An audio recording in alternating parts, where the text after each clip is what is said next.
Pilot gun वापरण्याचे आदेश गृहमंत्री अमित शहांचे. पंतप्रधान मोदींनी शहांचा राजीनामा घ्यावा. निवृत्त न्यायमूर्तींद्वारे प्रकरणाचा तपास व्हावा. आंदोलक विद्यार्थ्यांवरील हिंसेप्रकरणी राहुल गांधी आक्रमक. आंदोलक विद्यार्थ्यांवर गोळीबार नाही, गोळीबाराचे आदेश गृहमंत्री नाही, अधिकारी देतात. राहुल गांधींकडून बेजबाबदार वक्तव्य. केंद्रीय मंत्री जितेंद्र सिंह यांचं राहुल गांधींना प्रत्युत्तर.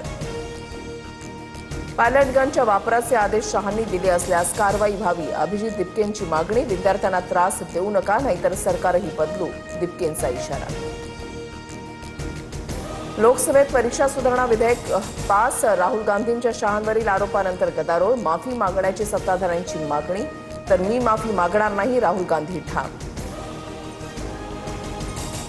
राहुल गांधी देशाच्या युवकांसाठी काही सकारात्मक बोललेत का? खोटे आरोप केल्यानं युवकांना काहीही मिळणार नाही. मुख्यमंत्री फडणवीसांचा राहुल गांधींवर हल्लाबोल. शिवरायांना पहाड का चुहा म्हणणारा औरंगजेब आणि विद्यार्थ्यांना झुरळ म्हणणाऱ्या सरकारमध्ये काय फरक? उद्या हीच झुरळ तुमचा कोथळा बाहेर काढतील. उद्धव ठाकरेंचा सरकारवर हल्लाबोल.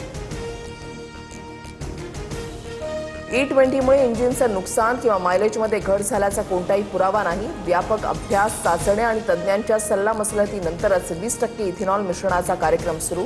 केंद्रीय मंत्री नितीन गडकरींची लोकसभेत माहिती. दिलीप वळसे पाटलांकडून पुण्यातील निवासस्थानी शरद पवारांची भेट. रयत शिक्षण संस्थेसंदर्भात पवारांची भेट होती. यात कुठलीही राजकीय चर्चा नाही, वळसेंचं स्पष्टीकरण. पवारांची राष्ट्रवादी लवकरच एनडीएमध्ये सामील होईल. डिलिमिटेशन विधेयकाला पाठिंबा देऊ, पण पक्ष परत द्या, अशी अट पवारांनी शहांना घातली असेल, दमानी यांचा दावा. 29 ऑगस्टपासून मनोज जरांगेंचं पुन्हा आंदोलन. अंतरवालीमध्ये या. शेवटच्या आंदोलनाचे साक्षीदार व्हा, जरांगेंचं आवाहन. 58 लाख प्रमाणपत्र घेतल्याशिवाय आता मागे हटणार नाही, जरांगेंची ठाम भूमिका. ज्यांनी कुणबी जात प्रमाणपत्र मागितलं त्यांना मिळालं. प्रलंबित प्रकरणं कमी. मराठा समाजासाठी जे कुणीच केलं नाही ते महायुतीनं केलंय. यात काही शंका असतील तर संवादातून मार्ग काढू, फडणवीसांचं जरांगेंना आवाहन.